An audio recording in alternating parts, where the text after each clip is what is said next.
Hello and welcome back dear Falconers into the learning platform of Falcon nursing classes. As you know कि आज जो है हमारा fifth lecture होने जा रहा है on the MCQ series of PR Yadav nursing.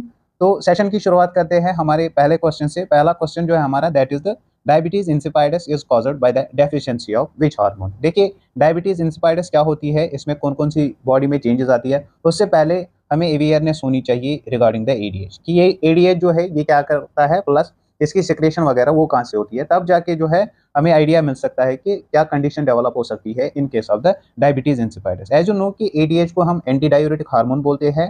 That means कि ये डायूरेसिस को प्रिवेंट करता है, प्लस इसके साथ साथ हम इसको वासोप्रेसन भी बोलते हैं। दैट मीन्स जो पेरिफेरल आर्टरीज हैं वहाँ पे ये वासो कंस्ट्रक्शन करता है, उससे क्या होता है एक इंडिविजुअल में ब्लड प्रेशर बढ़ जाता है। नाउ ये जो एडीएच होता है, एडीएच एक इंडिविजुअल की बॉडी में कब सिक्रीट होता है, when there occur the reduction in blood volume. ठीक है, जब ब्लड वॉल्यूम गिर जाता है और we can say blood pressure जब रिड्यूस हो जाता है, तब जाके क्या होता है कि एक इंडिविजुअल का जो ब्लड है, ब्लड की ऑस्मोलैरिटी जो है और वी कैन से कि प्लाज्मा की जो ऑस्मोलैरिटी है वो बढ़ जाती है।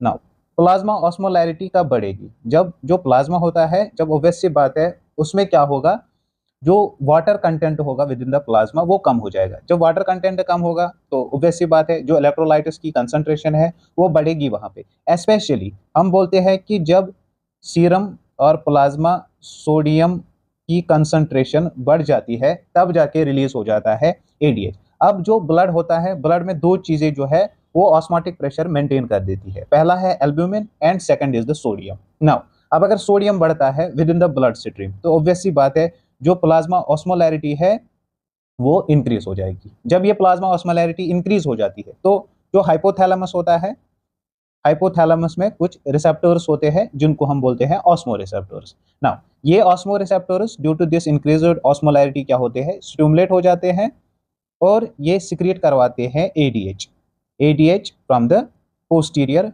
Pituitary gland. ठीक, देखिए अब जब ये एडीएच निकलता है तो ये किडनीज पे एक्ट करता है। किडनीज पे कौन से रीजन पे, that is the distal convolutive tubule और collecting duct.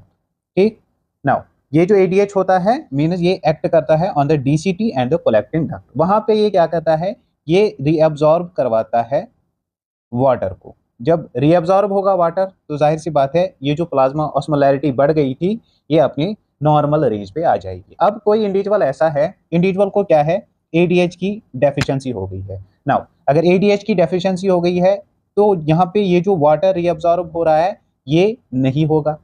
That occurs in the diabetes insipidus. So we can say कि जो डायबिटीज इंसिपाइडस होती है एक ऐसी कंडीशन होती है जिसमें हो जाती है डेफिशिएंसी ऑफ एडीएच। उस एडीएच की डेफिशिएंसी से क्या होता है, जो वाटर होता है from the DCT and the collecting tubules और कलेक्टिंग डक्ट वो रीअब्सॉर्ब नहीं होता है। तो उस वजह से अब अगर रीअब्सॉर्ब नहीं हुआ तो जाहिर सी बात है एक्सक्रीट आउट हो जाएगा। तो उस वजह से क्या होता है एक इंडिविजुअल में पॉलीयूरिया होता है। नाउ अगर हम काज की बात करेंगे, काज क्या होता है एक इंडिविजुअल को डेवलप होने का दिस डायबिटीज इंसिपाइडस। देखिए जो मोस्ट प्रिडोमिनेंट और वी कैन से कि मोस्ट कॉमन काज जो होता है दिस डायबिटीज इंसिपाइडस का दैट इज द ट्यूमर। अगर एक इंडिविजुअल को ट्यूमर डेवलप हुआ होगा with in the pituitary gland तो वहां पे क्या होगा कि एडीएच जो है वो कम कंसंट्रेशन में निकलेगा। जब एडीएच कम कंसंट्रेशन में निकलेगा तो डायबिटीज इंसिपाइडस डेवलप हो सकती है एक इंडिविजुअल में। यूजुअली जो 26% की केसेस है उनमें फाइंड आउट किया गया है कि अगर पिट्यूटरी ट्यूमर है तो डायबिटीज इंसिपाइडस डेवलप हो सकती है इन इंडिविजुअल्स में। देन अगर किसी इंडिविजुअल को ट्रॉमा डेवलप हुआ है, ट्यूमर के बाद ट्रॉमा जो है वो एक इंपॉर्टेंट काज बनता है। एंड अगर किसी इंडिविजुअल को स्ट्रोक वगैरह डेवलप हुआ है तो ऐसे इंडिविजुअल में भी डायबिटीज इंसिपाइडस के चांसेस है। नाउ ये जो डायबिटीज इंसिपाइडस होती है यूजुअली दो तरह की होती है। अगर किसी इंडिविजुअल को पिट्यूटरी डिफेक्ट हुआ because of that ADH deficiency है तो उसको बोलेंगे सेंट्रल डायबिटीज इंसिपाइडस, क्योंकि जो सेंट्रल रीजन से निकलता है दैट इज द ब्रेन से जो दिस एडीएच निकलता है इसकी सेक्रेशन कम निकलेगी। और second we call as nephrogenic DI. Nephrogenic DI में क्या होता है कि जो एडीएच होता है वो तो निकलता है टू सम एक्सटेंट उसकी सेक्रेशन हो जाती है, लेकिन जो यहाँ पे डीसीटी और कलेक्टिंग डक्ट में रिसेप्टर्स होते हैं टू रिकॉग्नाइज दिस एडीएच उनको क्या हुआ होता है, वो डैमेज हुए होते हैं due to some autoimmune disorder. तो इसको कहते हैं हम नेफ्रोजेनिक डायबिटीज इंसिपाइडस। नाउ अब सिम्टम्स क्या डेवलप हो सकते हैं एक इंडिविजुअल को, अगर किसी इंडिविजुअल को डायबिटीज इंसिपाइडस हुआ तो वहां पे एक इंडिविजुअल को पॉलीयूरिया हो सकता है। जाहिर सी बात है कि एडीएच का तो प्राइम फंक्शन है वाटर को रीअब्सॉर्ब करना। अब वाटर रीअब्सॉर्ब नहीं हो रहा है तो पेशेंट को पॉलीयूरिया डेवलप होगा। पेशेंट को अगर पॉलीयूरिया हो गया तो जाहिर सी बात है जो ब्लड वॉल्यूम है और वी कैन से कि जो ब्लड में वाटर की लेवल है वो रिड्यूस हो जाएगी, तो इंडिविजुअल को थर्स्ट की सेंसेशन जो है वो डेवलप हो जाएगी और वी कैन से कि individual will feel polydipsia. Polydipsia means increased urge of thirst. ठीक है, नाउ थर्ड थिंग क्या होगा, एक इंडिविजुअल को अब ये जो वाटर है ये लॉस हो रहा है, तो वाटर के साथ साथ एक इंडिविजुअल में जो सोडियम है, सोडियम भी निकलेगा, बट जो लॉस ऑफ वाटर होता है that is relatively more as compare to that of the sodium. So as a result of that अब वाटर जो है वो ज्यादा निकल रहा है as compare to that of the sodium, तो सोडियम जो है वो within the blood stream ज्यादा रिटेन होगा और वी कैन से कि ऐसे इंडिविजुअल को हाइपरनेट्रीमिया डेवलप हो सकता है। नाउ हाइपरनेट्रीमिया ऐसे इंडिविजुअल को डेवलप होगा, प्लस जो यूरिन है, यूरिन अब ज्यादा निकल रहा है तो जो यूरिन होगा that will be more diluted. अगर यूरिन ज्यादा डाइल्यूटेड है तो जो यूरिन की स्पेसिफिक ग्रेविटी है, specific gravity of the urine will be less, क्योंकि यूरिन ज्यादा डाइल्यूटेड है। तो ये अगर ये ज्यादा डाइल्यूटेड है तो कम गाढ़ा होगा, जब ये कम गाढ़ा होगा तो इसकी जो स्पेसिफिक ग्रेविटी है वो कम होगी। प्लस एक इंडिविजुअल को अगर पॉलीयूरिया हो रहा है तो बॉडी में वाटर की लेवल जो है वो कम हो जाएगी। अब वेस्कुलेचर में जब वाटर की लेवल्स कम हो जाएगी तो फ्रॉम द सेल्स क्या होगा, वो फ्लूइड शिफ्ट होगा टुवर्ड्स द ब्लड वेसल्स, तो जो सेल्यूलर डिहाइड्रेशन है वो वहां पे एग्जिस्ट होगी और इंडिविजुअल को साइंस एंड सिम्टम्स आएंगे किसके, डिहाइड्रेशन के। जैसे एक इंडिविजुअल का जो स्किन टर्गर होगा दैट विल गेट रिड्यूस्ड। ठीक है, एक इंडिविजुअल को जो है संकनाइज डेवलप हो सकते हैं, बॉडी टेम्परेचर जो है ऐसे इंडिविजुअल का वो एलिवेट होगा, तो दे सजेस्ट कि एक इंडिविजुअल में डिहाइड्रेशन डेवलप हो गई है। प्लस ऐसे इंडिविजुअल को, जिस इंडिविजुअल को डायबिटीज इंसिपिडस होगा, जब ज्यादा ब्लड वॉल्यूम जो है वो रिड्यूस हो जाएगा तो इंडिविजुअल को सेरेब्रल परफ्यूजन नहीं होगा, दैट मीन्स कि जो ब्रेन है उसको पूरी तरह से ब्लड नहीं जाएगा। अब अगर जो ब्लड नहीं जाएगा ड्यू टू रिड्यूस्ड वॉल्यूम और due to the state of shock, तो ऐसे इंडिविजुअल में जो कॉन्शियसनेस होगी, कॉन्शियसनेस इसकी अल्टर हो जाएगी। तो ये तो कुछ सिम्टम्स होते हैं जो डेवलप होते हैं ऐसे इंडिविजुअल में जिसको डायबिटीज इंसिपिडस होगा। नाउ अब अगर मैनेज करने की बात करेंगे, मैनेज कैसे करेंगे ऐसे इंडिविजुअल को, मैनेज करने से पहले हम बात करेंगे रिगार्डिंग द डायग्नोसिस कि डायग्नोस कैसे करते हैं इस कंडीशन को। देखिए, अगर किसी भी इंडिविजुअल को डायबिटीज इंसिपिडस हमें डायग्नोस करनी हो तो मोस्टली हम दो टेस्ट परफॉर्म करते हैं, one is the water deprivation test and second जो होता है that is the hypertonic saline test. Hypertonic saline test में हम यूजुअली क्या करते हैं कि जो भी इंडिविजुअल होगा, इंडिविजुअल को हम हाइपरटोनिक सलाइन देते हैं। देखिए, जब इंडिविजुअल को हाइपरटोनिक सलाइन देते हैं तो जाहिर सी बात है जो सोडियम की लेवल होगी with in the blood stream उसको क्या होगा, वो बढ़ जाएगी। अब सोडियम की level with in the blood stream बढ़ गई है तो निकलना क्या चाहिए, एडीएच निकलना चाहिए। अगर किसी इंडिविजुअल को डायबिटीज इंसिपिडस है तो यहाँ पे जो एडीएच की लेवल होगी with in the blood stream ये नहीं बढ़ेगी। अगर एडीएच की लेवल नहीं बढ़ी after the administration of the hypertonic saline that means कि पेशेंट जो है उसको डायबिटीज इंसिपिडस है। अब मोस्ट कॉमनली जो है वाटर डिप्राइवेशन टेस्ट करते हैं तो यही बुक्स में मेंशनड होता है। अगर मैनेज करना होगा ऐसे इंडिविजुअल को तो कॉमनली क्या करेंगे कि जो एडीएच है एडीएच का एनालॉग देंगे, ऐसे सिंथेटिक फॉर्म देंगे एडीएच की, सो दैट की जो वाटर है वो रीअब्सॉर्ब होगा from the DCT and collecting duct. तो इस वजह से जो ड्रग ऑफ चॉइस बनता है फॉर दिस डायबिटीज इंसिपिडस वो बनता है डेस्मोप्रेसन। डेस्मोप्रेसन क्या होता है, desmopressin is the synthetic form of this vasopressin. Now question क्या था हमारा कि डायबिटीज इंसिपिडस जो होती है वो किसकी डेफिशिएंसी होती है, तो that occurs due to the deficiency of the anti diuretic hormone और एडीएच। देन सेकंड क्वेश्चन क्या है, effect on the specific gravity of the urine in diabetes insipidus. अब डायबिटीज इंसिपिडस में क्या होता है कि जो यूरिन होता है वो ज्यादा डाइल्यूटेड बनता है, जब यूरिन ज्यादा डाइल्यूटेड बन गया तो उसकी स्पेसिफिक ग्रेविटी जो है वो कम हो जाएगी। तो option B will remain the right option. Now patient admitted with closed head injury complains of polydipsia, what action should the nurse take next. अब पेशेंट को क्या हुआ है, क्लोज्ड हेड इंजरी हुई है, यहाँ से पेशेंट को क्या हुआ है कि पॉलीडिप्सिया डेवलप हुआ है। एज आई सेड कि जो डायबिटीज इंसिपिडस होता है कुछ कंडीशंस में, कुछ केसेस में कॉज ये भी होता है कि इंडिविजुअल को हेड ट्रॉमा हुआ है तो और हेड इंजरी हुई है। तो यहाँ जो सिम्टम है ये सजेस्ट करता है ऑफ डीआई, तो हम कह सकते हैं कि इंडिविजुअल को डायबिटीज इंसिपिडस डेवलप हुई है। अब यहाँ पे एक नर्स जो है उसको कौन सी एक्शन लेनी है, observe the blood glucose level. As we saw कि जो डायबिटीज इंसिपिडस होती है उसमें ब्लड ग्लूकोज लेवल पे कोई इंपैक्ट ही नहीं पड़ता है। Then note specific gravity of the urine. अब डायबिटीज इंसिपिडस में specific gravity of the urine जो है वो रिड्यूस हो जाती है, तो specific gravity of the urine हमें नोट करनी है। Then increase rate of IV fluid.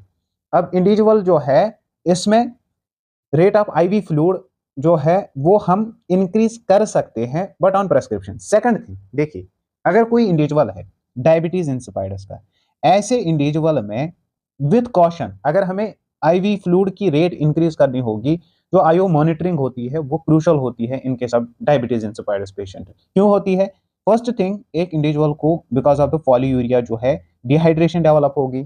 Now अगर डिहाइड्रेशन डेवलप होती है तो इंडिविजुअल को नीड ऑफ ऑरल या आईवी फ्लूइड जो है वो पड़ेगी। ठीक। सेकंड थिंग देखिए, अब यहाँ पे जो है इंडिविजुअल को डिहाइड्रेशन हो रही है, आप इंडिविजुअल को क्या दे रहे हो? फ्लूइड्स दे रहे हो, इधर ऑरल दे रहे हो या फिर आईवी फ्लूइड्स दे रहे हो। बट जो बॉडी का मैकेनिज्म है सेंस करना इसको कि जो वाटर लेवल है वो अप्रोप्रिएट क्वांटिटी में आई है, अप्रोप्रिएट लेवल में आया है, वो तो इसका बैठा है क्योंकि एडीएच की डेफिशिएंसी है।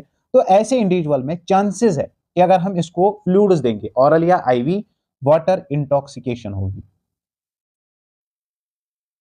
वाटर इंटॉक्सिकेशन होगी। दैट मीन्स कि जो with in the vascular tree है वहां पे जो वाटर है वो एबंडेंट क्वांटिटी में क्या होगा? एक्यूमुलेट हो जाएगा। दैट इज वाई कि जब भी इनको फ्लूइड का मैनेजमेंट करना होगा, with respect to the fluid management इनमें हमें ज्यादा कॉन्शियस रहना होता है।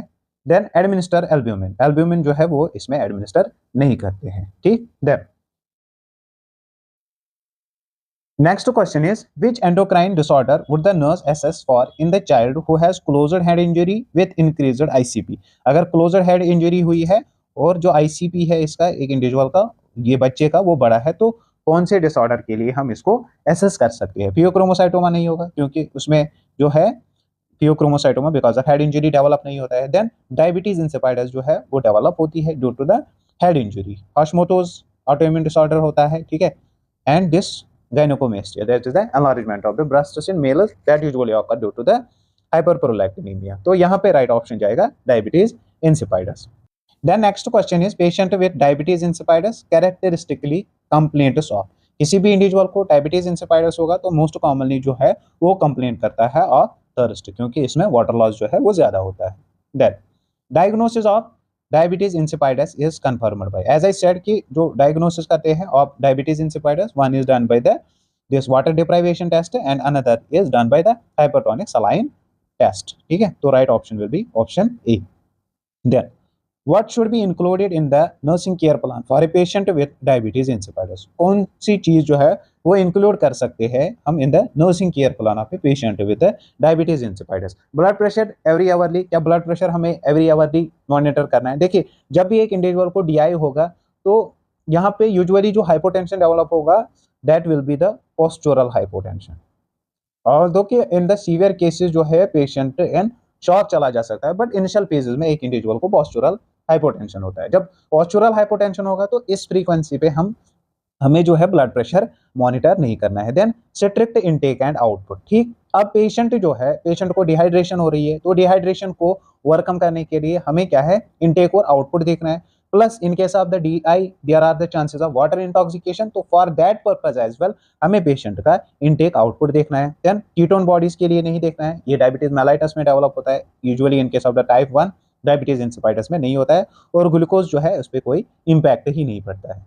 Now when caring for a client who was just undergone transsphenoidal hypophyseectomy, the nurse must be alert for। देखिए, अब अगर कोई पेशेंट है, पेशेंट को क्या करना है? हमें पेशेंट को हाइपोफाइसेक्टोमी परफॉर्म करनी है। हाइपोफाइसेक्टोमी मीन्स कि जो पिट्यूटरी ग्लैंड है, पिट्यूटरी ग्लैंड को हम रिमूव कर देते हैं, that is called as the hypophysectomy. अब ये जो हाइपोफाइसेक्टोमी हम करते हैं, या तो ये ओपन कर सकते हैं, क्रेनियोटमी परफॉर्म करेंगे एक इंडिविजुअल को, तो वहां से फिर इस पिट्यूटरी ग्लैंड को निकालेंगे, या फिर ये एंडोस्कोपिक अप्रोच होगा, ठीक है। तो द एंडोस्कोप हम पिट्यूटरी ग्लैंड को निकालेंगे, that is called as the transsphenoidal. Transsphenoidal means कि जो स्फिनाइड बोन है, स्फिनाइड बोन के थ्रू हम इसको निकालते हैं। जो एंडोस्कोप होता है वो थ्रू द नोज इंसर्ट कर देते हैं, जैसे एज ऑफ इंस्टेंस हम यहाँ पे लेके, ये नोज है एक इंडिविजुअल की, तो यहाँ पे इसका पिट्यूटरी ग्लैंड है, तो यहाँ से जो है एंडोस्कोप को हम इंसर्ट कर देते हैं और इस पिट्यूटरी ग्लैंड को रिमूव कर देते हैं, दैट इज द ट्रांससफिनॉइडल हाइपोफाइसेक्टोमी, ठीक। अब पेशेंट को जब हमने ट्रांससफिनॉइडल हाइपोफाइसेक्टोमी की है, तो ऑब्वियस सी बात है, जो ब्रेन है एक इंडिविजुअल का और जो क्रैनियल कैविटी है वो हमने मैनिपुलेट की है, ठीक। तो यहाँ पे चांस है एक इंडिविजुअल को कि जो इंडिविजुअल का आईसीपी है वो बढ़ सकता है, ठीक। सेकंड थिंग इज कि जो इंडिविजुअल का जो वाटर रेगुलेशन मैकेनिज्म है, वाटर रेगुलेशन मैकेनिज्म है, वो अल्टर हो सकता है, और वी कैन से कि डायबिटीज इंसिपिडस डेवलप हो सकती है एक इंडिविजुअल को। देखिए, जब भी हम एक इंडिविजुअल को हाइपोफाइसेक्टोमी करते हैं, और इन जनरल जब हम एक इंडिविजुअल को कोई भी सर्जिकल प्रोसीजर करते हैं हेड का, तो हमें कुछ चीजें अंडर कंसिडरेशन लेनी होती है, और we can say post operative phase में जो नर्सेज रोल बनता है with respect to the surgery of the head और with respect to the hypophysectomy, वो एक इंपॉर्टेंट इंटरवेंशन बनता है, ठीक। तो हमें क्या करना है, सबसे पहले एक इंडिविजुअल का हमें न्यूरोलॉजिकल असेसमेंट करना है, और वी कैन से कि सबसे पहले हमें लुक आफ्टर करना है for the signs and symptoms of the increased ICP. एक इंडिविजुअल को नौशा वगैरह तो नहीं है, हेडेक वगैरह तो नहीं है, वो वहां पे सजेस्ट करेगा कि एक इंडिविजुअल को जो है आईसीपी बढ़ रहा है। देन अगर इंडिविजुअल को हमने हाइपोफाइसेक्टोमी की है, तो जो नेजल है, नेजल डिस्चार्ज को हमें क्या करना है, टेस्ट करना है फॉर ग्लूकोज। अगर नेजल डिस्चार्ज जो है इसमें ग्लूकोज प्रेजेंट है, दैट मीन्स कि जो सीएसएफ है, सीएसएफ लीक हो रहा है ऐसे पेशेंट का, ठीक। नाउ पेशेंट को एज सच हम बोलते हैं कि जब भी पेशेंट को हम ऑपरेट करते हैं तो हमें काफिंग और डीप ब्रीदिंग जो है वो प्रमोट करनी है, सो दैट कि एक इंडिविजुअल को जो कॉमन पोस्ट ऑपरेटिव कॉम्प्लिकेशन है, दैट इज द एटेलेक्टेसिस और लंग कोलैप्स, वो ना हो। But in case of the head surgery और in case of the hypophysectomy, patient को एनकरेज करना है for deep breathing. Deep breathing के लिए एनकरेज करना है, नॉट फॉर कफिंग। अब कफिंग और स्नीजिंग वगैरह जो है वो अवॉइड क्यों करनी है पेशेंट को, क्योंकि जब कफ और स्नीज वगैरह हम करते हैं तो स्ट्रेस डेवलप हो जाता है विद इन द बॉडी, उससे एक इंडिविजुअल का जो आईसीपी है वो बढ़ जाता है। नाउ जो अगर डाइटरी मैनेजमेंट की बात करेंगे, पेशेंट को हमें एनकरेज करना है किसके लिए, हाई फाइबर डाइट के लिए। अब हाई फाइबर डाइट से क्या होगा, पेशेंट को कॉन्स्टिपेशन नहीं होगी। जब अगर कॉन्स्टिपेशन हो गई पेशेंट को, तो आईसीपी ऐसे इंडिविजुअल का बढ़ सकता है। इनटेक आउटपुट देखना है ऐसे इंडिविजुअल का हमें, और वाटर इंटॉक्सिकेशन के साइनस वगैरह हमें फाइंड आउट करने हैं। वाटर इंटॉक्सिकेशन के साइनस क्या होंगे, जैसे इंडिविजुअल का बीपी बढ़ेगा, एक इंडिविजुअल को डिस्निया डेवलप होगा due to the accumulation of the water in the pulmonary vessels वगैरह, जुगुलर वेनस डिस्टेंशन होगी ऐसे इंडिविजुअल वगैरह को। और पेशेंट जो है उसको हमें लो टू सेमिफाउलोरस पोजीशन देनी है, सेमिफाउलोरस पोजीशन, सो दैट कि इससे क्या होता है, जो रिटर्न होता है Venus return from the brain वो ज्यादा होता है, तो चांसेस ऑफ आईसीपी डेवलपमेंट जो है वो कम हो जाती है। और पेशेंट को ऑब्जर्व करना है हमें for sinus of diabetes insipidus. Now तो ये तो हुआ मैनेजमेंट, पोस्ट ऑपरेटिव मैनेजमेंट किसी भी इंडिविजुअल का जिसको हमने हाइपोफाइसेक्टोमी परफॉर्म की है, या किसी इंडिविजुअल को कोई इंट्राक्रेनियल सर्जरी परफॉर्म की है। अब यहाँ पे क्वेश्चन क्या आता है कि हाइपोफाइसेक्टोमी परफॉर्म की है तो नर्स को किसके रिलेटेड अलर्ट रहना चाहिए। हाइपोफाइसेक्टोमी की है, जो पिट्यूटरी ग्लैंड है वो रिमूव किया है, एडीएच की डेफिशिएंसी हुई है, तो यहाँ पे इंडिविजुअल को चांसेस है कि डायबिटीज इंसिपिडस डेवलप होगा। डायबिटीज इंसिपिडस डेवलप हुआ तो यूरिन आउटपुट जो है that will be more. Option C will remain the right option. Now the next question is tumors within sella turcica and small adenomas of the pituitary gland can be removed through. अगर sella turcica region में कोई tumour है या small adenomas है pituitary gland में, तो वो किस अप्रोच के थ्रू हम यूज करते हैं, थ्रू द ट्रांससफिनॉइडल अप्रोच। ट्रांससफिनॉइडल अप्रोच ही क्यों यूज करते हैं, क्योंकि ये लेस इन्वेसिव होता है। Then excessive secretion of vasopressin is responsible for which of the following disorders. अब एडीएच की डेफिशिएंसी हो गई तो हमने कहा एक इंडिविजुअल को क्या हुआ, डायबिटीज इंसिपिडस डेवलप हो गई। अब अगर किसी इंडिविजुअल में एडीएच की सेक्रेशन जो है वो ज्यादा निकली तो इस कंडीशन को हम बोलते हैं SIADH। SIADH means the syndrome of inappropriate ADH। तो इसमें क्या निकलता है, जो ADH है वो सेक्रेट होता है irrespective of blood osmolarity. As such तो ADH तब निकलता था जब ब्लड ऑस्मोलैरिटी बढ़ जाती थी, बट अब ब्लड ऑस्मोलैरिटी कम है या ज्यादा है, स्टिल जो है ADH निकल रहा है, that is called as the SIADH, syndrome of inappropriate ADH। अब सिंपल सी बात है, ADH जो है वो ज्यादा निकल रहा है तो वाटर जो है एक इंडिविजुअल की बॉडी में वाटर रिटेन ज्यादा होगा। अगर काजेस की बात करेंगे तो यहाँ पे भी जो ट्यूमर है वो मोस्ट कॉमन काज रहता है, देन आफ्टर दैट ट्रामा जो है वो इसका सेकंड काज बनता है। तो ADH ज्यादा निकला, वाटर जो है वाटर की रीअब्जॉर्प्शन ज्यादा हो गई, तो ऐसे इंडिविजुअल को क्या होगा, there will be increase in the blood volume, और वी कैन से कि एक इंडिविजुअल को हाइपरटेंशन डेवलप होगा और फ्लूइड वॉल्यूम ओवरलोड होगा ऐसे इंडिविजुअल को। अब हाइपरटेंशन हुआ है, जो ब्लड वॉल्यूम है वो बड़ा है ऐसे इंडिविजुअल का, तो इंडिविजुअल का जो वेट है, वेट ऐसे इंडिविजुअल का इंक्रीज हो जाएगा। ठीक, जो जुगुलर वेनस है दैट विल बी डिस्टेंडेड, क्योंकि ब्लड वॉल्यूम बड़ा है ऐसे इंडिविजुअल का। इंडिविजुअल को डिस्निया डेवलप होगा, क्योंकि डिस्निया किससे डेवलप होगा, ड्यू टू पल्मोनरी इडीमा और पल्मोनरी कंजेशन। ठीक है, ये तो सिंपल सी बात है। नाउ सोडियम के साथ क्या फेट होगा, देखिए अब ADH जो है वो ज्यादा कंसंट्रेशन में निकल रहा है, तो वाटर जो है वो ज्यादा बॉडी में ही रहेगा और within the blood stream ही रहेगा, ज्यादा वाटर रहा as compare to that of the sodium. और वी कैन से कि ये जो सोडियम है अब ज्यादा वाटर की लेवल में है, तो वी कैन से कि एक इंडिविजुअल को डाइल्यूशनल हाइपोनेट्रीमिया डेवलप होगा। So in case of the ADH deficiency, there occurs the hypernatremia, but in case of SIADH, there occurs the dilutional hyponatremia, water intoxication होगी एक इंडिविजुअल को। Now, जो urine है, urine output less होगा ऐसे individual का, क्योंकि बाहर यूरिन ज्यादा नहीं आ रहा है। जो स्पेसिफिक ग्रेविटी होगी यूरिन की, स्पेसिफिक ग्रेविटी इंक्रीज हो जाएगी, क्योंकि यूरिन जो है अब कम अमाउंट में निकल रहा है, तो जाहिर सी बात है कंसंट्रेटेड होगा। ठीक, तो ये तो हुआ SIADH। अब SIADH को रोल आउट करने के लिए हम करते हैं वाटर लोडिंग टेस्ट। तो डायग्नोस्टिक टेस्ट जो बनता है of SIADH, that is the water loading test. और जो ड्रग ऑफ चॉइस बनता है for it is management, that are vaptans. ये हमने डायूरेटिक्स के केस में डिस्कस किया है। ठीक, कोनिवेप्टॉन वगैरह हम इसमें देते हैं। प्लस अगर किसी इंडिविजुअल को SIADH होगा तो फ्लूइड वॉल्यूम को कम करने के लिए हम लोब डायूरेटिक्स वगैरह का यूज करते हैं। ठीक, इसके अलावा जो टेट्रासाइक्लिन होते हैं, फॉर एग्जांपल डेमिक्लोसाइक्लिन, वो हम यहाँ पे यूज करते हैं। डेमिक्लोसाइक्लिन यूज क्यों करते हैं, क्योंकि ये जो डेमिक्लोसाइक्लिन होता है ये एज एन एंटागोनिस्ट एक्ट करता है टू ADH। ठीक है, इसकी सिक्रेशन को ज्यादा ये निकलने नहीं देता है, but this is temporary relief.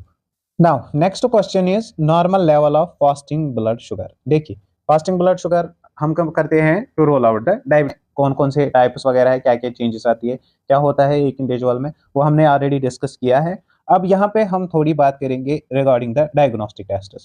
जब भी हमें डायबिटीज को रूल आउट करना हो तो एक सिंगल अप्रोच वहाँ पे यूज नहीं होता है, मल्टीपल टेस्ट वहाँ पे परफॉर्म करने होते हैं, और मल्टीपल टेस्ट की बेसिस पे हम बोल सकते हैं कि एक इंडिविजुअल को डायबिटीज है कि नहीं है। अगर डायबिटीज है तो कौन सा टाइप वगैरह है। नाउ यूजुअली जो टेस्ट्स होते हैं जो हम परफॉर्म करते हैं एक इंडिविजुअल में, जैसे OGTT।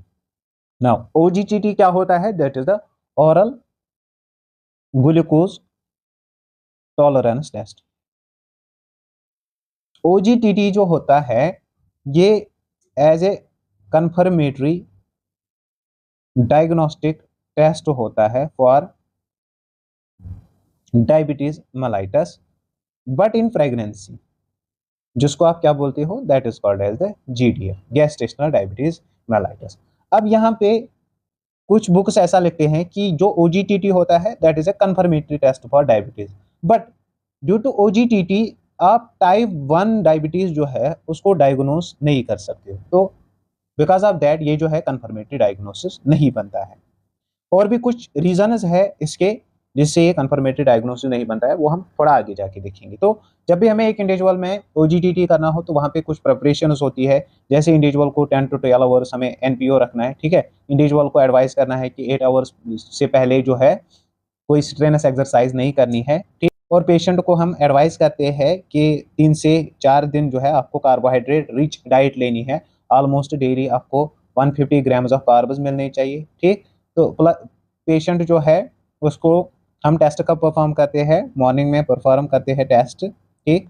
तो मॉर्निंग में हम इसका सैंपल लेते हैं, ब्लड और urine sample. Then after that हम पेशेंट को 75 ग्राम्स ऑफ ग्लूकोज देते हैं और सैंपल इसका कलेक्ट करते हैं आफ्टर 2 आवर्स, और उसके बाद उस पर रीडिंग वगैरह देखते हैं, ठीक। अगर एक इंडिविजुअल की रीडिंग आ गई लेस देन 140 mg पर DL, दैट मीन्स कि ये जो बंदा है नॉन डायबिटिक है। अगर 160 to 200 आ गई दैट मीन्स कि ये प्री डायबिटिक है। और अगर मोर देन 200 आ गई दैट मीन्स कि एक इंडिविजुअल जो है उसको डायबिटीज प्रेजेंट है, ठीक। ओजीटीटी के साथ साथ एक और टेस्ट भी आता है, that is called as OGCT. OGCT क्या होता है, that is the oral glucose challenge test.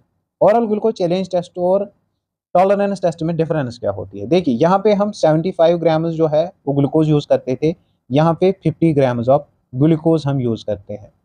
ओजीटीटी में पेशेंट को एनपीओ रखते थे 10 to 12 आवर्स, यहाँ पे पेशेंट को एनपीओ नहीं रखते हैं, ठीक। ओजीटीटी से हमें कंफर्म होती थी गैस्ट्रेशनल डायबिटीज मेलाइटस, ये हम यूज करते हैं as a screening test for gestational diabetes mellitus. यहाँ पे जो रिजल्ट्स है वो आफ्टर 2 आवर्स हम जो है रीड आउट करते थे, यहाँ पे रिजल्ट्स आफ्टर 1 आवर हम रीड करते हैं। ये डिफरेंस है बिटवीन द ओजीटीटी एंड ओजीसीटी। देखिए अब यहाँ पे क्या होता है, ओजीटीटी को हम कंसिडर क्यों नहीं करते हैं कंफर्मेटरी। पहला ये कि इससे रूल आउट हो सकती है टाइप 2 डायबिटीज। सेकंड थिंग है पेशेंट को हमें एनपीओ रखना है 10 to 12 आवर्स, ठीक है। तो जाहिर सी बात है मोस्ट ऑफ द पेशेंट जो है इतने टाइम तक एनपीओ नहीं रह सकते हैं, या ऐसे आपको बोल सकते हैं कि we remain at NPO but नहीं रहेंगे। तो फॉर दैट रीजन ये जो है ये कंफर्मेटरी नहीं बनता है। Then second is the fasting blood sugar. देखिए फास्टिंग ब्लड शुगर जो है वो हम यूजुअली प्रेफर करते हैं। प्रेफर क्यों करते हैं, क्योंकि ये इजी रहता है, बट इसकी जो सेंसिटिविटी है वो उतनी नहीं है जितनी HbA1c लेवल्स की है। तो दैट इज वाई कि जो फास्टिंग ब्लड शुगर है वो भी कंफर्मेटरी टेस्ट नहीं बनता है for diagnosing the diabetes mellitus, ठीक। फास्टिंग ब्लड शुगर में क्राइटेरिया क्या है कि जो पेशेंट है वो फास्टिंग पे होना चाहिए। फास्टिंग मीन्स कि जो पेशेंट है 8 आवर्स से ये मिनिमम क्या रहना चाहिए, एनपीओ रहना चाहिए, that is the fasting blood sugar.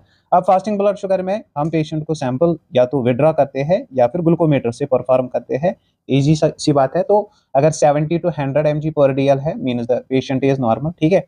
अगर किसी इंडिविजुअल को 110 से 125 हुआ mg पर DL फास्टिंग ब्लड शुगर तो हम बोलेंगे ये प्री डायबिटिक है। और अगर मोर देन 126 mg पर DL हुआ देन वी से कि that individual is the diabetic case. अब यहाँ पे भी क्या है कि जो सेंसिटिविटी है इसकी sensitivity is less. Second thing कि पेशेंट को हमें क्या करना होता है, पेशेंट जो है वो 8 आवर्स एनपीओ होना चाहिए तो या फास्टिंग पे होना चाहिए। तो दैट मीन्स के ये हर एक के साथ जो है पॉसिबल नहीं हो सकता है। बिकॉज ऑफ दैट रीजन ये भी कंफर्मेटरी टेस्ट नहीं बनता है, बट प्रेफर्ड है। मोस्ट ऑफ द सेटिंग्स में जो है FBS हम प्रेफर करते हैं to diagnose the diabetes mellitus. Now next test क्या आता है, that is the HbA1c। HbA1c जो है वो हमने डिस्कस किया कि इसकी नॉर्मल रेंजेस वगैरह क्या होती है, वो भी हमने पिछले लेक्चर में जो है डिस्कस किया है। वहां पे यहाँ पे हम जो है थोड़ा सा कंसेप्ट समझने की कोशिश करेंगे कि अगर एज ऑफ इंस्टेंस यहाँ पे ये पैनक्रियाज है, ठीक है। तो पैनक्रियाज के साथ क्या होता है, जब भी ब्लड स्ट्रीम में ब्लड शुगर पहुंच जाता है तो पैनक्रियाज से इंसुलिन निकलता है। नाउ अब अगर पैनक्रियाज से इंसुलिन नहीं निकल रहा है एज ऑफ इंस्टेंस की पेशेंट को टाइप 1 डायबिटीज है, तो वहां पे क्या होता है जो ये ब्लड शुगर है with in the blood stream ये बढ़ जाएगा ना। अगर ये बढ़ गया तो पेशेंट को हाइपरग्लाइसीमिया होगा। जब आप ऐसे इंडिविजुअल को फास्टिंग ब्लड शुगर करोगे तो वहां पे हाइपरग्लाइसीमिया दिखाएगा, या इवन के रैंडम ब्लड शुगर भी अगर करेंगे, रैंडम ब्लड शुगर के रिजल्ट्स जो है वो मैच होते हैं विद द OGTT, ठीक है। जितना OGTT में रिजल्ट्स होते हैं उतना ही जो है रैंडम ब्लड शुगर में रिजल्ट्स होते हैं। सेकंड थिंग इज कि ये जो ग्लूकोज है यहाँ पे ये बाइंड होगा विद द RBCs और विद द हीमोग्लोबिन, तो that is called as the glycosylated haemoglobin. ठीक, तो HbA1c जो है उससे हम यही फाइंड आउट करते हैं कि ग्लाइकोसाइलेटेड हीमोग्लोबिन कितना है, कितना जो ग्लूकोज है that is bound with RBC और that is bound with HB। ठीक, टारगेट है, टारगेट हमें रखना है HbA1c का विद इन डायबिटीज में लेस देन 7। ठीक, अगर कोई इंडिविजुअल है, इंडिविजुअल को मोर देन 7 आ रहा है दिस HbA1c, तो ऐसे इंडिविजुअल में हमें 2 टाइम्स ए ईयर रिपीट करना है ये टेस्ट। ठीक, अगर लेस देन 7 आ रहा है, अगर मोर देन 7 आ रहा है किसी इंडिविजुअल का जिसको डायबिटीज है, तो उसमें 4 टाइम्स ए ईयर हमें रिपीट करना है। ठीक ना, अब यहाँ पे अगर देखेंगे कि जो HbA1c है, HbA1c एज सच हम कहते हैं कि ये हमें 90 to 120 डेज का जो है ब्लड शुगर कंट्रोल एक इंडिविजुअल में शो करता है। ठीक, 90 to 120 ही क्यों, क्योंकि इतनी लाइफ स्पैन होती है डीज आरबीसीएस की। अब ये इतने टाइम तक जो है एक इंडिविजुअल का प्रॉपरली हमें दिखा रहा है कि एक इंडिविजुअल की बॉडी जो है वो ग्लूकोज यूटिलाइज कैसे करती है। एक इंडिविजुअल जो है क्या इसको ग्लूकोज जो है वो इंटॉलरेंस तो नहीं प्रेजेंट है। ठीक है, ग्लूकोज इंटॉलरेंस तो प्रेजेंट नहीं है। फॉर दैट पर्पज ये जो HbA1c है ये कंफर्मेटरी टेस्ट बनता है फॉर डायबिटीज मेलाइटस, क्योंकि ये एक इंडिविजुअल में ग्लूकोज कंट्रोल दिखाता है over a period of time. एक इंडिविजुअल में डायबिटीज होने से पहले ग्लूकोज इंटॉलरेंस डेवलप होती है एक इंडिविजुअल में। ठीक है, उसको शो करता है फॉर दैट पर्पज। प्लस ये जो इसकी सेंसिटिविटी होती है, सेंसिटिविटी इसकी ज्यादा होती है। फॉर दैट पर्पज ये जो HbA1c है ये एक इंडिविजुअल में कंफर्मेटरी टेस्ट बनता है for diagnosis of this diabetes mellitus. ये अगर कभी क्वेश्चन आया है ऐसा इस टाइप का, अदरवाइज एज आई सेड कि एक सिंगल अप्रोच नहीं होता है डायबिटीज को फाइंड आउट करने का और वी कैन से के रूल आउट करने का। अब हम क्या कहते हैं कि अगर हम डायबिटीज एसोसिएशन की बात करेंगे कि जिस भी इंडिविजुअल को, अगर किसी इंडिविजुअल को हमने क्या किया, फास्टिंग ब्लड शुगर किया। ठीक, ये इसमें आया कि पेशेंट जो है दैट इज डायबिटिक, उसके बाद हमें दूसरा टेस्ट परफॉर्म करना है दैट इज द HbA1c। अगर वहां पे भी रिजल्ट आए आप diabetic client, that means the individual is having diabetes. ठीक, अगर ये तो तब होता है जब इंडिविजुअल को कोई सिम्टम प्रेजेंट नहीं होता है ऑफ डायबिटीज। अगर पेशेंट जो है वो सिम्टोमेटिक है, जैसे कार्डिनल साइनस है,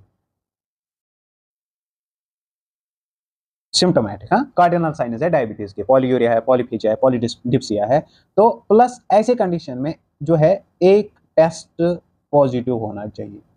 एट दैट टाइम हम बोल सकते हैं कि इंडिविजुअल को डायबिटीज है। अगर सिम्टम्स नहीं है तो एटलीस्ट 2 टेस्ट पॉजिटिव होने चाहिए। अगर सिम्टम्स है एक इंडिविजुअल को, एटलीस्ट एक टेस्ट जो है वो पॉजिटिव होना चाहिए, तब हम कह सकते हैं कि एक इंडिविजुअल को डायबिटीज मेलाइटस है। अब यहाँ पे बात क्या हो रही थी कि नॉर्मल जो है फास्टिंग ब्लड शुगर लेवल्स वो कितनी है, दैट इज 70 to 110।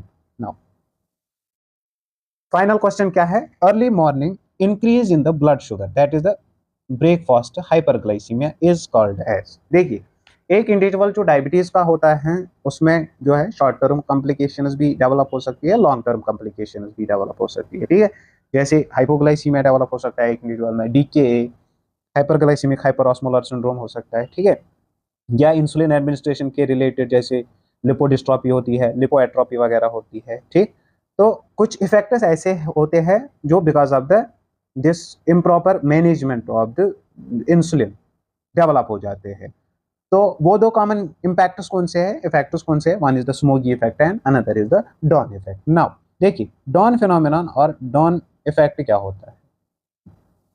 अगर कोई इंडिविजुअल है डायबिटीज का, डायबिटीज के इंडिविजुअल में क्या होता है कि ड्यूरिंग द नाइट टाइम जो काउंटर रेगुलेटरी हार्मोन्स होते हैं, काउंटर रेगुलेटरी हार्मोन्स कौन से हैं, वो हार्मोन्स जो अपोजिट फंक्शन करेंगे of insulin, these are counter regulatory hormones. जैसे ग्रोथ हार्मोन का हमने देखा है कि वो हाइपरग्लाइसीमिया करवाता है, तो ऑब्वियसली वो इंसुलिन के अपोजिट काम करता है। लाइकवाइज एड्रेनलिन है, कॉर्टिसोल है, तो वो उनको हम बोलेंगे काउंटर रेगुलेटरी हार्मोन। तो नाइट टाइम पे क्या होता है कि ये जो काउंटर रेगुलेटरी हार्मोन्स होते हैं यूजुअली 4 AM ऑनवर्ड्स, इनकी लेवल जो है वो इंक्रीज हो जाती है। नाउ अगर इनकी लेवल इंक्रीज हो गई तो ये ब्लड शुगर को क्या करेंगे, ब्लड शुगर को ये बढ़ा देंगे। जब ये इंडिविजुअल सुबह उठेगा, ठीक है, यूजुअली 7 to 8 AM, तो 7 to 8 AM पे क्या होगा, इसको हाइपरग्लाइसीमिया होगा। अब 7 to 8 AM जो है most of the individual breakfast लेते हैं, तो इसको बोलेंगे ब्रेकफास्ट हाइपरग्लाइसीमिया, ब्रेकफास्ट हाइपरग्लाइसीमिया, और that is called as the dawn effect और डॉन फिनोमेना। होता कैसे है, क्योंकि जो काउंटर रेगुलेटरी हार्मोन्स है इनकी कंसंट्रेशन बढ़ जाती है, because of that hyperglycaemia develop हो सकता है एक इंडिविजुअल में। ठीक नाउ, अब अगर हमें इस डॉन फिनोमेनन को क्या करना है, प्रिवेंट करना है, तो दो तरीके हैं हमारे पास। पहला तरीका देखिए, इंडिविजुअल को ऑब्वियसली बात है 4 बजे से काउंटर रेगुलेटरी हार्मोन निकलते हैं। काउंटर रेगुलेटरी हार्मोन्स कब निकलेंगे, जब इंडिविजुअल को हाइपोग्लाइसीमिया डेवलप होगा।